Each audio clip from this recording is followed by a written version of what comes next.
여러분 안녕하십니까? KBPS 주간 수도권 주요 소식입니다. 5월 가정의 달을 맞아 용인시에서는 아동학대 예방 챌린지가 실시됐습니다.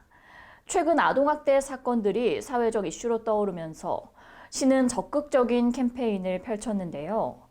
아이들의 발달을 해치는 모든 손짓과 눈빛도 이 아동학대에 포함된다며 잘못된 인식을 개선하기 위해 앞장선다는 계획입니다. 전세현 아나운서가 보도합니다. 이번 챌린지는 가정의 달을 맞아 아동학대에 대한 시민들의 인식을 개선하기 위해 마련됐으며 오는 31일까지 진행됩니다. 슬로건은 화날 때 한 번만 더 아이의 눈을 바라보세요로 선정했고 이 슬로건이 적힌 사진을 촬영해 SNS에 게시하고 다음 참여자를 지정하는 방식으로 진행되며 시는 홍보물 배포를 통해 시민들의 참여를 유도할 예정입니다. 백군기 시장은 이번 챌린지의 첫 주자로 참여하고 이어 김기준 용인시의회 의장, 강명희 용인시 어린이집 연합회장을 다음 주자로 지명했습니다.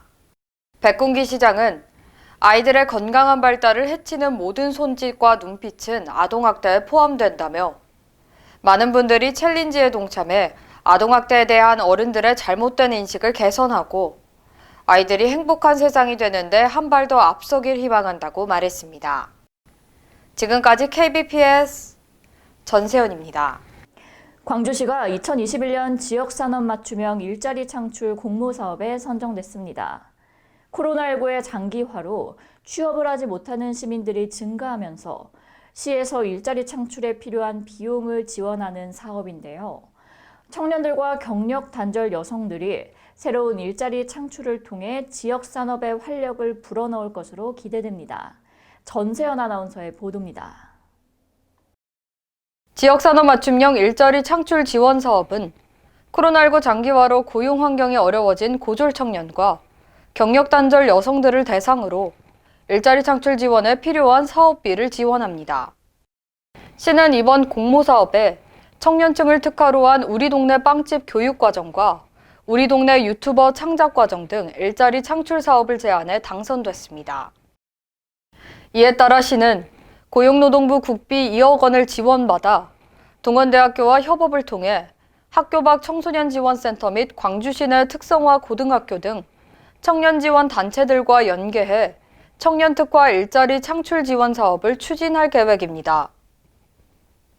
신동원 시장은 광주시 청년들이 자신들이 좋아하는 분야에서 주도적으로 건강한 삶을 추구하면서 청년 일자리를 통해 지역의 새로운 산업이 창출되고 지역의 활력을 불어넣는 계기가 될 것이라고 말했습니다.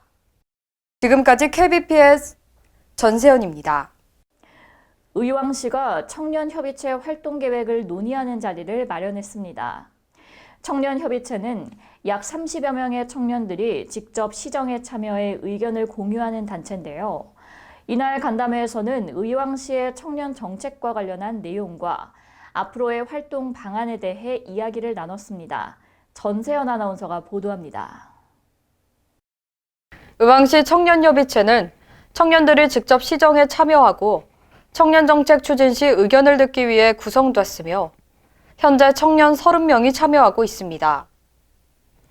이들은 일자리 자립 청년, 복지 미소 청년, 문화 공감 청년 3개 분과로 나뉘어 청년 정책 문제를 해결하기 위해 노력하고 있습니다. 이날 간담회에서는 2021년 청년 정책 시행 계획 안내, 신규 사업 설명, 청년발전소 특강 및 포일센터 개관 안내, 분과별 활동 일정 논의 순으로 진행하고 향후 협의체 활동 방향에 대해 논의했습니다. 김상돈 시장은 의왕시 청년협의체가 청년들의 목소리에 귀 기울이고 의왕시 청년 정책에 대한 건설적인 의견을 제시해 청년들이 웃는 의왕시를 함께 만드는 데 노력해 주길 바란다고 전했습니다. 지금까지 KBPS 전세현입니다. 파주시가 지능형 교통체계 확충 사업 완료 보고회를 개최했습니다. 전국 최초로 이 교차로 서비스 수준을 실시간 분석해서 신호주기 조정을 즉시 개선해 나가며 시민들의 교통복지를 향상시킬 계획인데요. 자세한 소식 이은지 아나운서가 보도합니다. 2020 ITS 확충 사업은 2020년 6월부터 올해 3월까지 국토교통부 지능형 교통체계 공모사업으로 확보한 국비 39억 원과 시비 26억 원, 총사업비 65억 원으로 추진됐습니다. 이를 통해 교통신호제어기 온라인 통신 733대, 긴급차량 우선신호 4개 구간, 스마트 보행약자 횡단 지원 4개소, 교통정보 수집 22개소, 돌발감시 CCTV 20개소, 스마트 교차로 28개소, 교통정보 전광판 8개소 등의 시스템을 구축했습니다. 특히 이번에 구축된 스마트 교차로 AI 분석 시스템을 통해 전국 최초로 교차로의 서비스 수준을 방향별로 실시간 분석해 교통 서비스 수준이 낮은 방향은 신호주기 조정 등을 통해 즉시 개선해 나간다는 방침입니다. 이상 KBPS 이은지였습니다.